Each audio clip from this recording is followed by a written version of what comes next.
All right, Jake, thanks very much. Happening now, a big day for George Zimmerman's defense. A famed expert on gunshot wounds backs up his story, and soon we could get a ruling on whether jurors will see a dramatic piece of evidence, a computer animation of Trayvon Martin's fatal shooting. Stand by.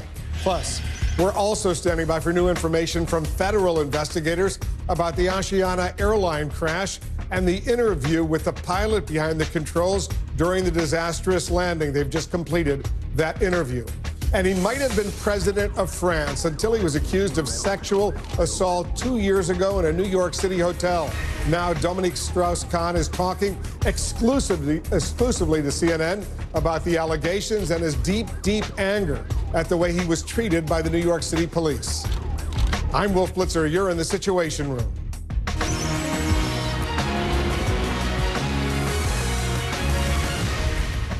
We're standing by for what could be a major bombshell ruling from the judge in the George Zimmerman trial.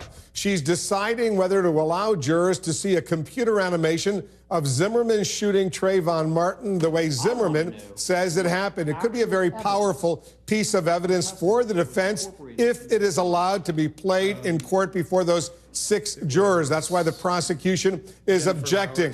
A hearing on this issue is now underway without the jury in the courtroom. You know what? Let's listen in. Selma Mora, I believe her testimony. Okay. You show in this animation an initial contact between 2 figures, represented, I assume, to be Trayvon Martin and George Zimmerman, right? Correct. And whose testimony did you use to describe that initial, to depict that initial encounter? Part of it off of the from the discovery that you gave us was. I'm sorry, maybe I wasn't clear. Whose testimony did you use? Oh, testimony? Yes, sir. Your Honor, maybe you could clarify, is he talking about trial testimony or just testimony? Well, I think it has to be consistent with testimony or evidence presented at trial. Certainly, That's and what of the course case law says. and all of Mrs. Zimmerman's statements are in trial, so if the witness is aware of that. Well, the witness could testify what he used, and that's what the question is. I think he was confused by trial testimony. Okay, well, I'll go ahead. Please let me finish. It has to be trial testimony or evidence. So the question to you is, what trial testimony and or evidence did you use to incorporate into your animation? For the initial contact, it was Jennifer Lauer's statement. According to your understatement that you saw that occur? She didn't see it occur. Okay. That was the point. You are, however, depicting it visually, right? Correct. Okay. She certainly didn't testify that she could depict it visually. You just pinpointed the initial contact point where it started. Pinpoint? The T intersection to the left of where she was in the condo. Somewhere to the left of her condo is where she first heard things, correct? Correct. Did she ever say that it must have started there? It's not mine.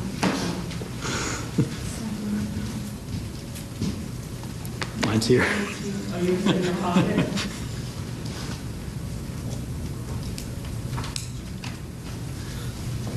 It was on vibrate, and it's not vibrating anymore, but it's not yours. Okay, go No, ahead. Your Honor.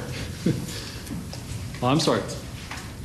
Your indication is that she, according to you, somehow testified that she knows that it must have started there?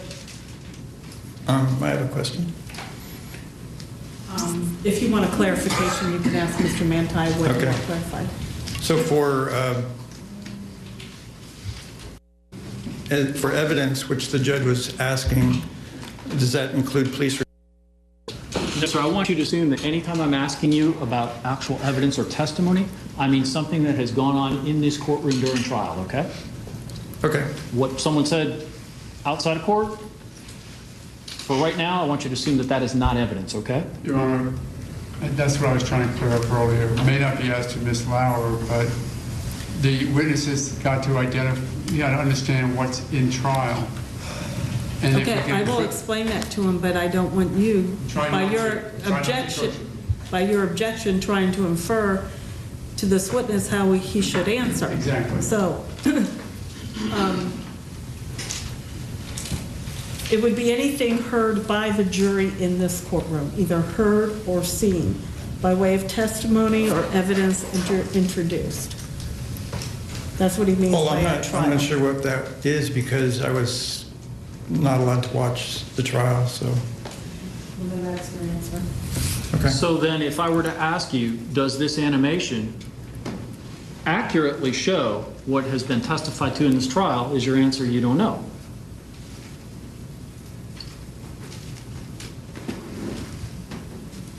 I'm not sure what the proceedings, what went on in court. Okay, So according to the evidence that I've received and from your office, well, I'm not talking about the discovery matters and all the stuff that you used initially for the first set of animations or the underlying stuff, and I'm not talking about what a lawyer may have told you.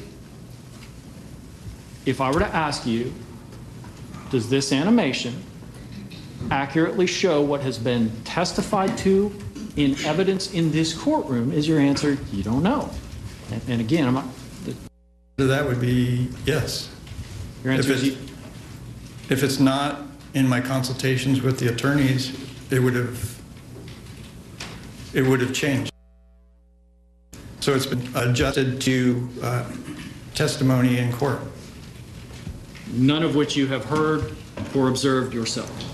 Correct. And none of which evidence you have actually seen yourself. None of the evidence which has been in court, yes. Okay. So, part of this animation shows this initial encounter where these two figures kind of walk up to each other. And I understand you believe that the victim in this case, Trayvon Martin, was left-handed. Am I right? You've said that? I believe so, yes. Okay. And you don't show anybody jumping out of a bush, for example. No? There was no evidence to support that. Nothing. Okay.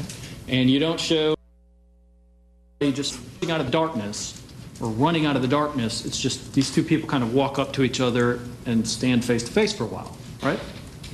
For seconds, yes. Okay.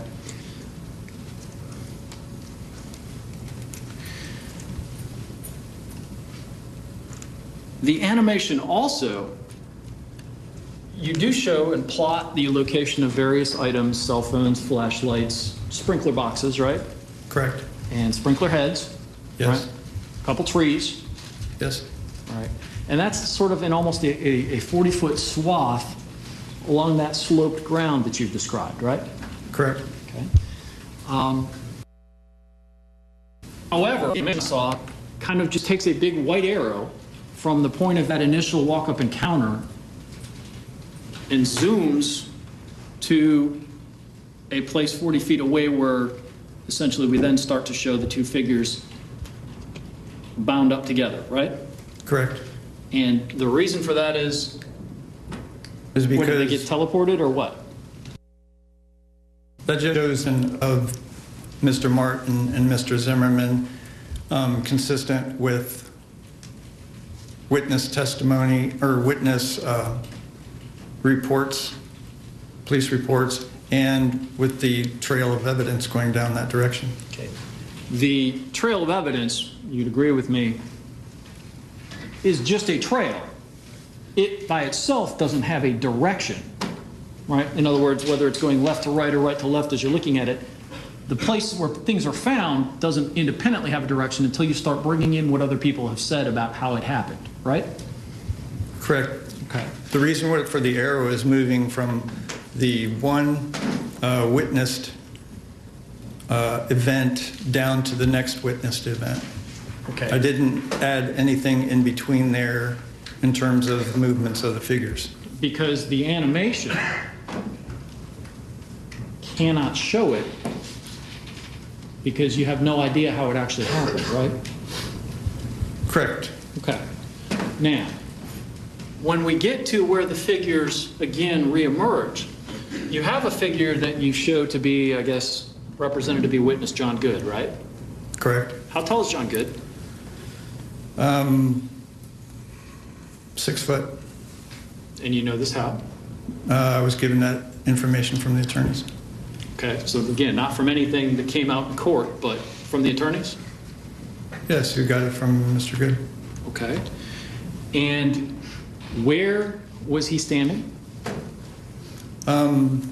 There's a sliding glass door, and the right side slides over. He was on the right side of the sliding glass door, the right door, about a foot out from the door. About a foot? And where do you get that from? Mr. Good. From Mr. Good's in-court testimony? From consultation with the attorneys. Okay.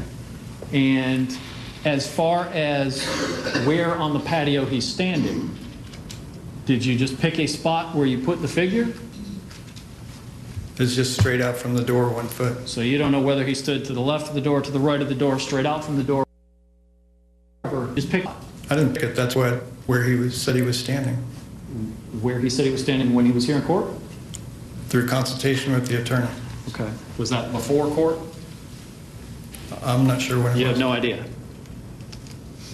It was during trial, but I'm not sure when. Okay. And he told you exactly where on the patio Mr. Good was standing? Yes. Okay. That patio is how big by how big? I don't have the exact measurements. I believe it's there's 2 pillars on the corner, and I believe it's about 7.5 feet from one pillar to the other pillar. Did he tell you he was standing within 1 foot of this pillar or 1 foot of this pillar? He Or told anything me like he was that? standing 1 foot straight out from the one door, which is where I placed him. All right, this Daniel Schumacher, who testifying, he created at the request of the defense this computerized animation of what the defense believes happened in the encounter between Trayvon Martin and George Zimmerman when George Zimmerman shot and killed Trayvon Martin.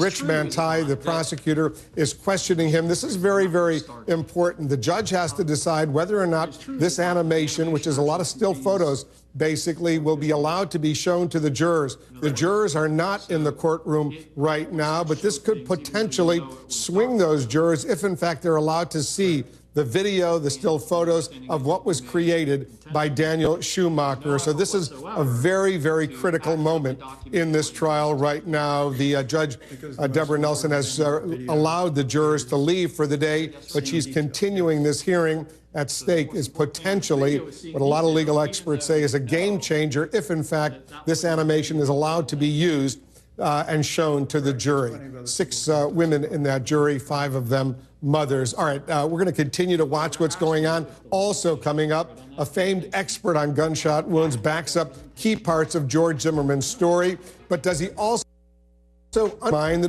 defendant in the process?